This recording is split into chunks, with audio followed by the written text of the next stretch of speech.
My name is Garrett Jernigan, and I'm Trevor Hoffman's mentor. Trevor has completed high school now and will start college at the Santa Rosa JC now.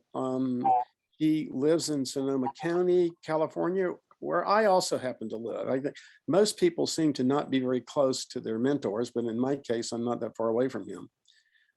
Trevor's project is very mathematically challenging and is about a new method for numerical analysis, which makes it very different than the other projects you've been hearing about.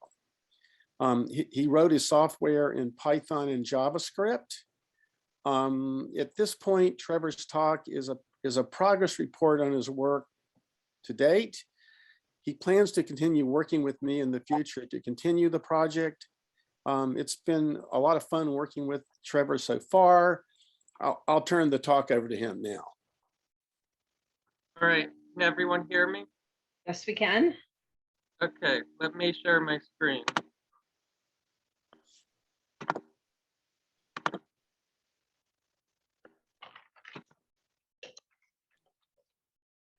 All right, is that working?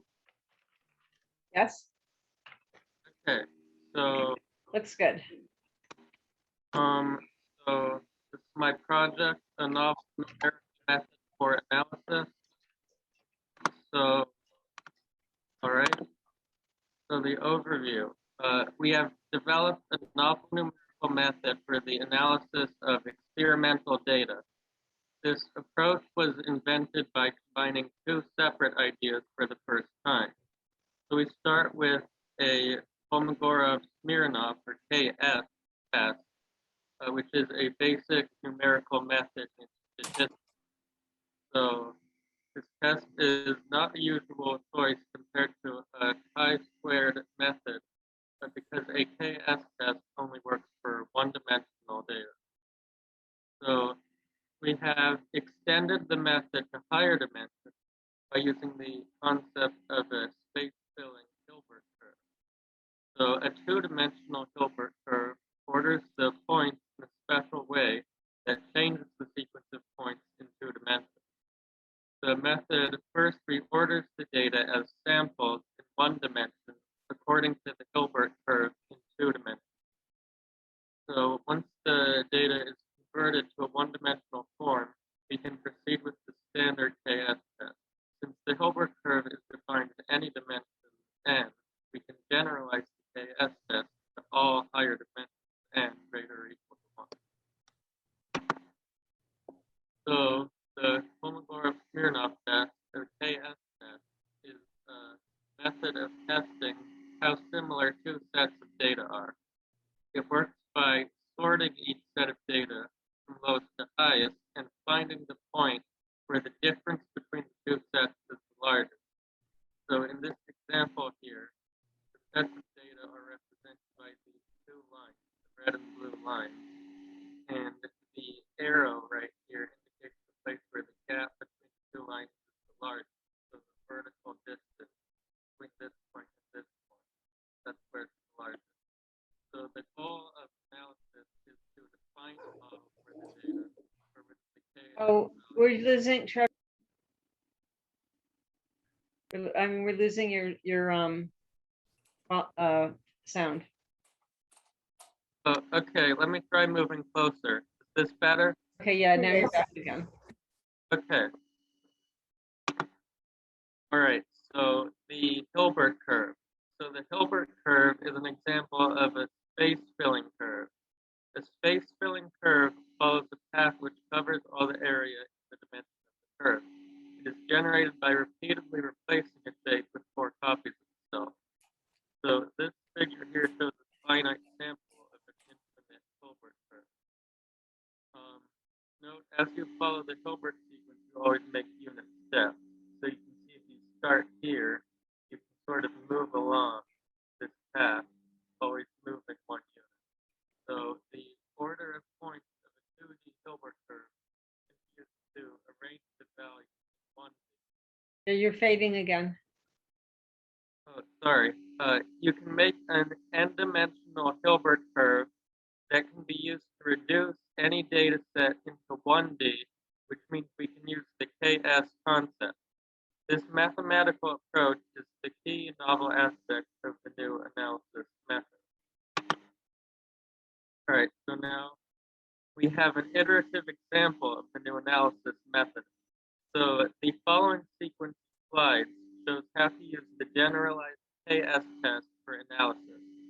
This demonstration example will need to be extended to more than one dimension in a later phase of the project, utilizing the Hilbert Curve concept. This example serves as a progress report for the status of the code, which I wrote in JavaScript and Python. So here we have an example where we have this curve in red, sort of like staircase pattern. There are these 2 points where it moves up, and then this black line here is sort of random, and the KS value, which is this blue line here, showing sort of the difference between these two curves. So right here, the KS value is 0.25. Since the distance between these 2 points is a quarter of the distance of the whole graph, vertical distance.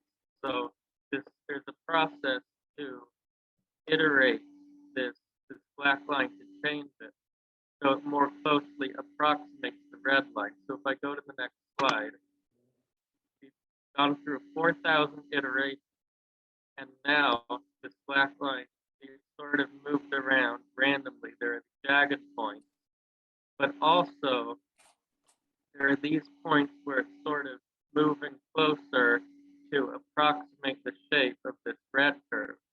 And you can see the KS value is smaller because the length of this blue line is smaller. So now it's 0.1575. So now we move on. So now we're up to 8,000 iterations. And again, we can see even more clearly that this portion and this portion sort of matching the shape of the red curve. And down here, we can see the KS value is even smaller than it was before. So we keep going. And now it keeps getting smaller. So now it's about 0.1 after 12,000 iterations. So we can see the KS value right here. And we continue, keep going. And it just keeps getting smaller as this black curve approaches the red curve. So keep going, keeps getting smaller, but you can see this part of the black curve isn't really lined up with the red curve. It's a lot lower. You can tell there's that pretty significant gap still. So we have to continue the process. We keep going. It gets better and better. We can just keep going. And right here, you can see there are some points where it's sort of crossing over. The black line is crossing over the red line around here, which means it's getting even closer.